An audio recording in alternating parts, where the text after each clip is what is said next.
السلام علیکم ورحمت الله وبرکاتہ چې د چا هر قسم حاجت وي نو ان شاء الله د دې عمل په وجه به الله جل جلاله د هر قسم حاجت پوره کوي. ځکه که ته وګورې د هر سړي نن سبا په زړه کې یو خواهش وي، یوه جذبه وي، یو حاجت د هغه لازمي د هغه انسان دی، د انسان به لازمي ضرورتونه او حاجتونه دا به لازمي راځي. د انسان ضمیر دا غواړي چې زما د دا کار وشوې. د هر سړي یو خواهش وي، نو د هغې دپاره بهترین او اسان عمل دی چې دا څوک وکړي د الله په حکم سره به د ده چې هر قسم حاجت وي الله جل جلاله به پوره کوي. خو زمونږ دا وظیفه دا به صرف د هغه خلکو دپاره چې دی په سم څیز دپاره دی دا وظیفه کوي، هغه ته به دا اجازت وي. ځکه غلطو څیزونو دپاره غلط حاجتو دپاره چې کوم دی د دې وظیفې هېڅ اجازت نشته.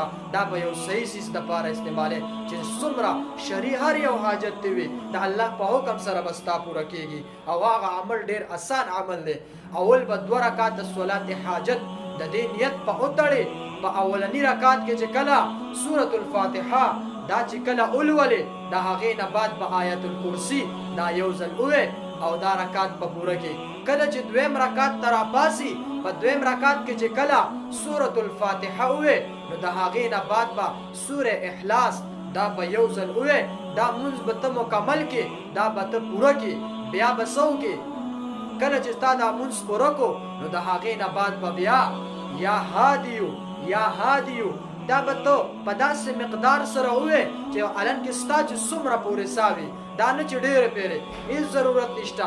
10 پیرې دې ووایې، 2 پیرې، 3 پیرې دې ووایې، چې هر څومره پیرې دې چې ستا څومره سا وه. خو په یو سا باندې به یا هادیو په یو سا به لګې چې کله دې سا ختمه شو ډایرکټ په سجدې لښکته شي او 100 مرتبه به درود شریف ووایې او د هغې نه او دعا به وغواړې چې هر قسم شرعي حاجت دی وي چې دا کله ته الله تر وړاندې کې په سجدې د حالت په سجده کې چې کله ته د سجدې په حالت کې هغه